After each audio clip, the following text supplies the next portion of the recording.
SKDJ Nawabganj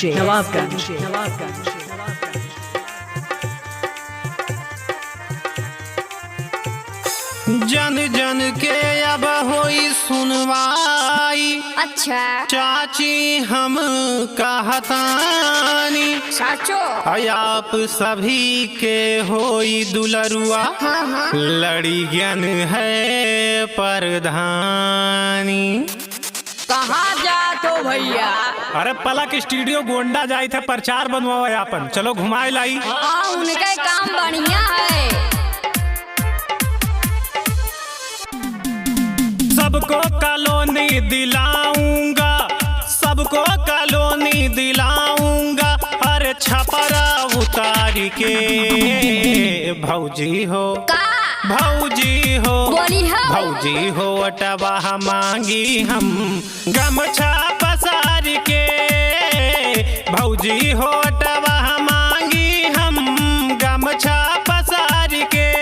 अच्छा सबको colony दिलाऊंगा, जरूर। सबको कॉलोनी दिलाऊंगा। यार छपरा उतार के भौजी हो का है भौजी हो बोली है भौजी हो अटवा मांगी हम अच्छा। गमछा पसार के।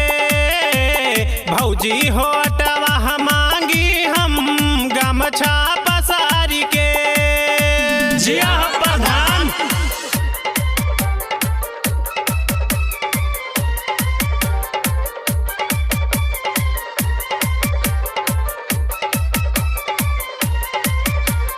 रिकॉर्डिंग बाय पलक स्टूडियो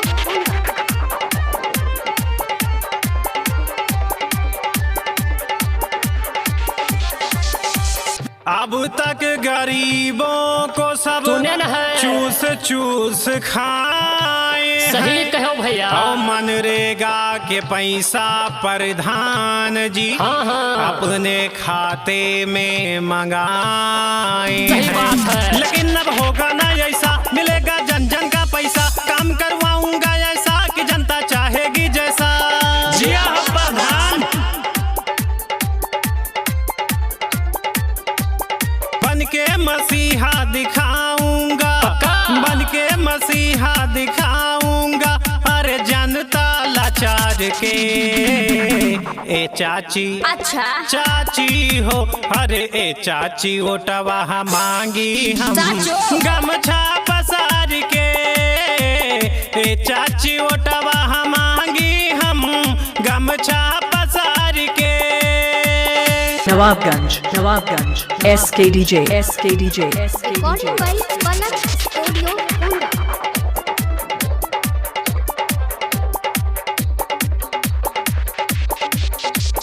एक बेरी जो हम आशीर्वाद पाइबे, बिल्कुल बिल्कुल। तो यही ग्राम सभा का हम स्वर्ग से सुंदर बनैबे। हमहू सब यह चाहिए थे भैया। गाँव में पटुआई हम रोड खड़ंजा सहित सड़क चक्रोट। शिकायत केहू के ना दे भाई, मिली जो अब सबके सपोर्ट। जिया प्रधान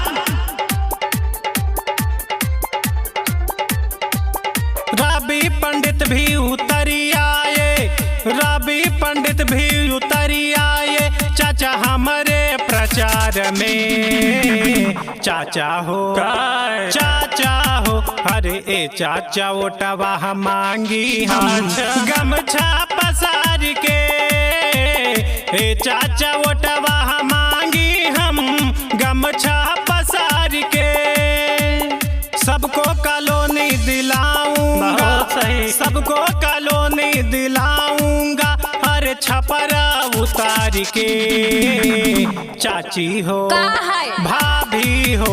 अरे चाचा होटवा मांगी हम गमछा पसार के।